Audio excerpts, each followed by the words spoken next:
For years, he was just a fan of the Dallas Mavericks. Now he signs their paychecks. So how did it all begin for Mark Cuban?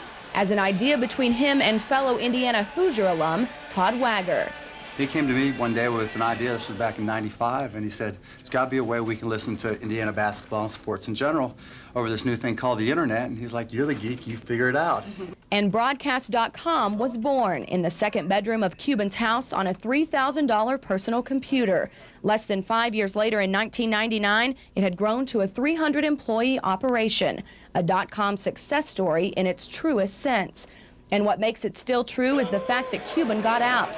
He sold Broadcast.com to Yahoo for more than $5 billion in 2000. So a guy that started out wanting to catch some Hoosier basketball games over the internet turned into a billionaire and the owner of an NBA team. I don't have heroes. I don't really look up to people, but I try to steal the best ideas that I possibly can. And do you think your style has been influenced at all as an owner? As far as his coaching is concerned? Oh, yeah. There are a lot of commonalities that I see with Coach Knight and myself. You know, when I was at IU, I remember he was on 60 Minutes, and he was interviewed, and the whole campus shut down. And so I was watching it, and they were talking to him, and he had a saying. He said, you know, everybody's got the will to win, but only those with the will to prepare actually do win. And that stuck to me, and that probably has been my motto that's helped me for my entire business career. You know, preparation is key, and you can't accept mediocrity, and you've got to put your people in a position to succeed. You know, that's what I see in Coach Knight, and I saw it in his approach to IU. I'm starting to see it now with Tech, just in the early weeks, and you know, and anything I've seen him do. And you know, that is something I've tried to emulate. Oh, come on! And emulate he has in more ways than one.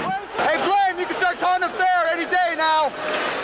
Cuban says it's a respect for that Knight style, among other things, that caused him to pull his funding from Indiana University when the legendary coach was fired last year. I didn't like the way it was handled at Indiana. I just don't think you treat anybody under any circumstances that's worked for you for 29 years that way. I think it was completely wrong. And as for Bob Knight's new job, for Tech, I think it's great. I think Lubbock's going to love Coach Knight. I think the university's going to love him. The thing about Bobby is you know exactly what you're going to get. There are no surprises. He's not for everybody. So how well does the Mavs green and blue blend with the Raiders red and black? Are you going to be making any trips to Lubbock anytime soon? I'm sure I'll be dragged out there. No, Lubbock's great. It really depends on the Mavs schedule. The Mavs come first. I'm still an IU fan first and foremost. I'm a Bobby Knight fan, but you know, you never leave your alma mater, and so I'm still a big IU fan. And if IU comes out there, I'll come out there for sure. But you know, just because I want to see the impact and I want to see the new arena, I'm sure I'll be out to Lubbock to catch a Tech game this year. And if the money's not going to Indiana anymore, plan on sending any checks to Tech's Tech? way? Well, my girlfriend went to A&M, so I don't want to get her too upset. But you know, who knows? You know, I'm a big supporter of Coach Knight, so we'll see.